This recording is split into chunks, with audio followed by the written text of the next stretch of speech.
Okay, I think I have to be mean in this one, but I'll try to keep it academic, as I often say, because I'm not trying to be mean to people, but there comes a time where you have to be stern with them.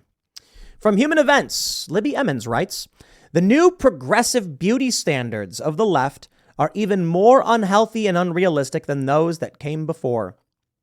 And we have Elliot Page, Dylan Mulvaney. I think this is Lizzo. I'm not sure.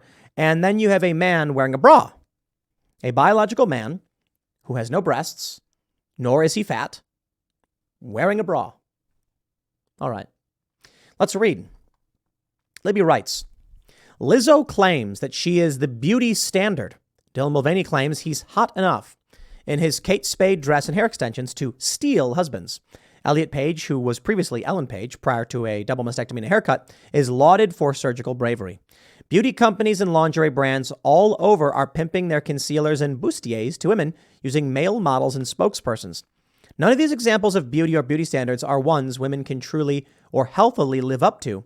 Whatever is a girl to do? Aspiring to look like Lizzo will only lead to being unhealthy. Girls who seek to be overweight are inviting a scourge of heart disease, diabetes, and other ailments. In a recent Instagram post, Lizzo said, I just finished showering and doing my little routine, and you know what I realized? I am effing gorgeous. I am the beauty standard. Catch up, B. Lizzo is morbidly obese. I mean, some people like fat chicks. I mean, that's fine. I remember when Jordan Peterson got mad because they had a fat chick on a magazine. And then I was like, chill out, Dr. Peterson. Some people like big women. Let them have their day. They're allowed to. I do, however, agree that we do too much to promote very unhealthy lifestyles. Let's move on. The body positivity movement has equated health advocacy with bigotry. Trying to lose weight, trying to eat healthy, you must be fat phobic. You must have an irrational fear of being fat or fat people, likely both. No one wants to be a bigot, and a girl will get more social media praise for bikini-clad fatness. Look at this Esquire cover. The Euphoria of Elliot Page. I'm going to give you my honest opinion. And I want to make sure I can make this clear for all of the woke leftists and our friends over at the Young Turks. I am not saying these things to state that I am the most attractive person in the world. I would never come out and be like, look how stunning and attractive I am. I certainly don't even think so. I think everybody has their own right to their own appearance, and some people are ugly and some people are more attractive. That's really it. And I don't really know or think about where I am. Clearly, some people like me, some people don't. I'll tell you my opinion, which I am entitled to as well. Elliot Page used to be Ellen Page, a very, what's the right word? Hollywood celebrity, female, and coveted by so many men. Ellen Page then got a haircut and a double mastectomy, and I'm just going to say it. Look, I'm a guy.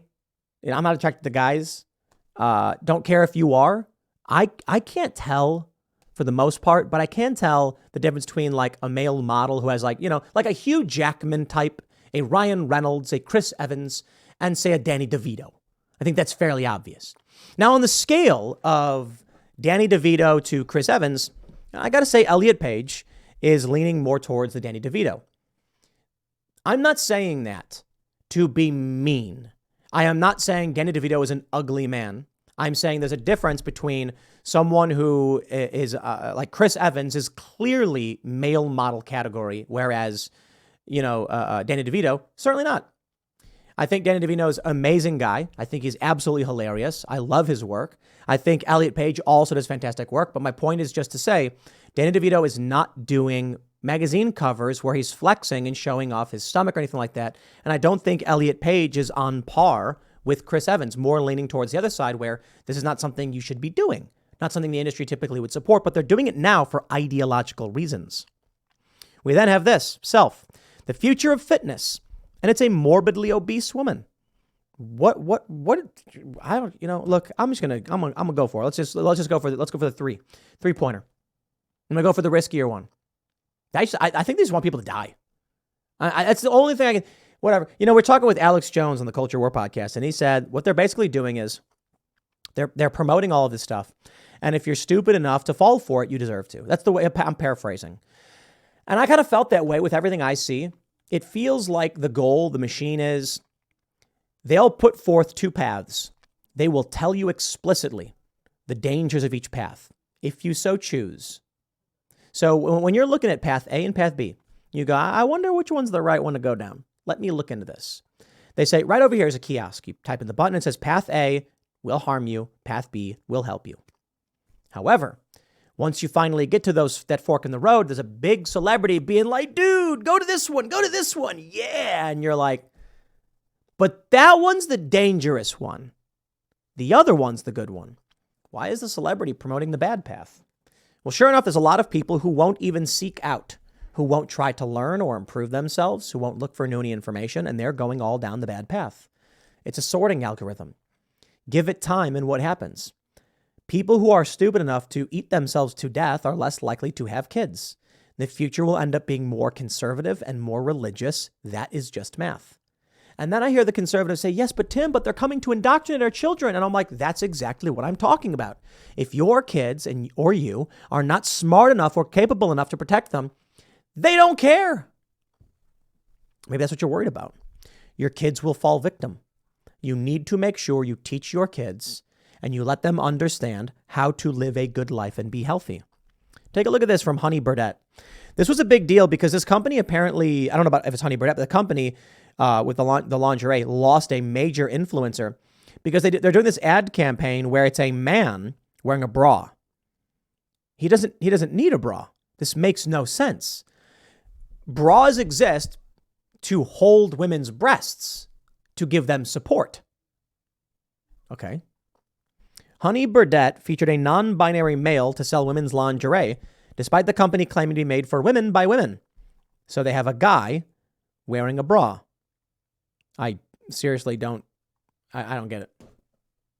What is the bra supposed to be doing? There's nothing to hold up, I guess. Then, of course, you have Dylan Mulvaney.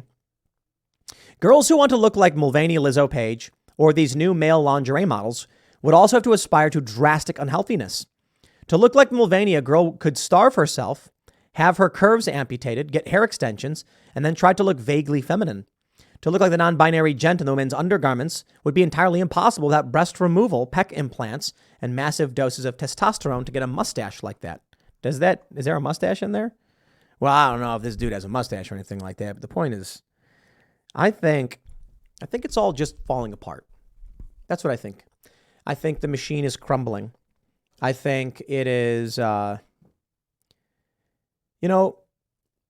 weak men make hard times, and we are in the hard times. I think we're going to get through it. I think the night is always darkest before the dawn. I think it's inevitable that conservatives end up winning.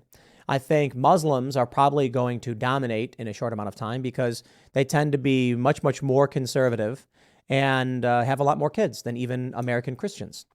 Christianity seems to be declining to a certain degree. The moral foundations of this country are being eroded, which come from Judeo-Christian values. But even physical fitness and appearance, we are very much moving towards idiocracy levels of absurdity. In the end, what do you think is going to happen? I don't know. I think it's obvious. I think it really is, and I don't think there's much else to be worried about.